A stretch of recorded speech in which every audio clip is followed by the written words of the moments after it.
In 1964, the Civil Rights Act enacted Title VII, which prohibits an employer from discriminating against an employee or applicant because of race, color, religion, sex, or national origin.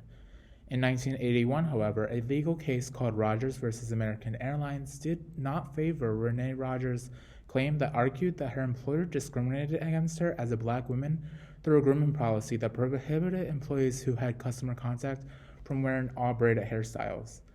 The district court dismissed Rogers' claims, reasoning, 1. The challenged appearance code did not regulate on the basis of any immutable characteristic, and 2. The challenged policy applied equally to both races and sexes. Discrimination on the basis of an immutable characteristic associated with race, such as skin color, hair texture, or certain facial features, violates Title VII, even though not all members of a certain race share the same characteristic.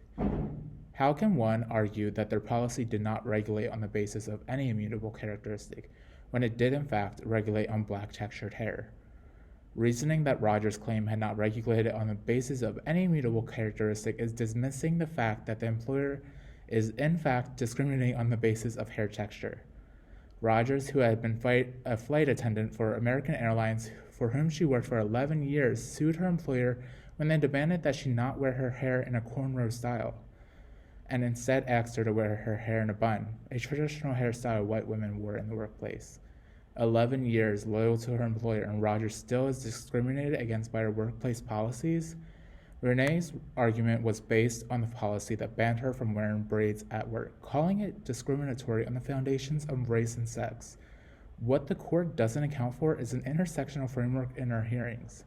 Audre Lorde, a black feminist activist, once stated, "There is no single thing as a single-issue struggle because we do not live single-issue lives."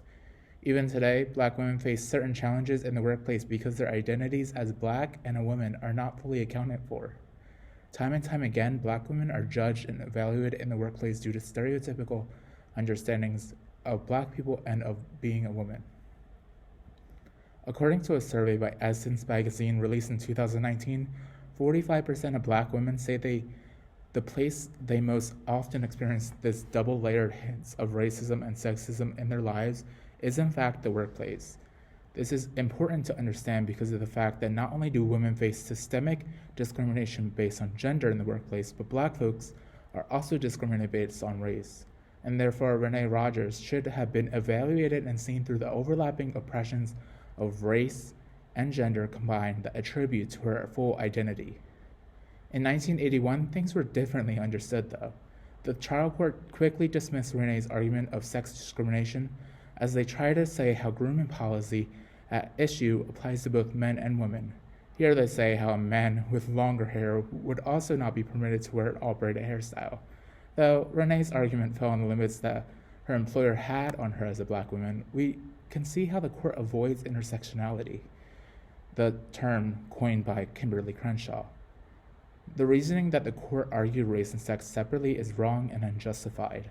We should take into the fact the idea of intersectionality now, and therefore argue on the basis of race and sex as one double-layered oppression. Then, and only then, would we account for the true experience black women like Renee Rogers face in the workplace. Renee argued that the policy was discriminatory on the basis of race because cornrows have a special significance for black women in that they have been historically a fashion and style adopted by black African-American women, reflective of cultural historical essence of the black women in American society. We begin to understand that the special significance for black women that cornrows have on cultural and historical styles adopted within the community. Thus, we explain how cornrows should be defined as appropriate through employers' grooming policies. The same would be done for white women. Therefore, we reject the fact that the court based their decisions following American Airlines grooming policy, based on the fact that the employer has gendered racism rooted in their HRM policies and failed to recognize black folks' protected hairstyles as appropriate in their grooming policy. We see how those past actions employers took, like welfare capitalism, is still prevalent in present day. When are we going to hold our employers accountable to provide support and voice for all employees? These ideas such as welfare capitalism are still present as employers try again to remove the need for workers to have independent workplace organizations such as unions to represent them. Human resource departments are to blame when we fail to have a voice in our workplace. Keeping those past ideas like welfare capitalism channels, prevailing ideologies such as racism and sexism, and are one of the main reasons workers like us all need a voice in our workplaces. The moment right here, we can decide whether or not to take action and start pressuring our employers to provide a culture of acceptance, and thus we hold the power and voice in our workplaces. What are you going to do to ensure you have a voice in your workplace? Thank you.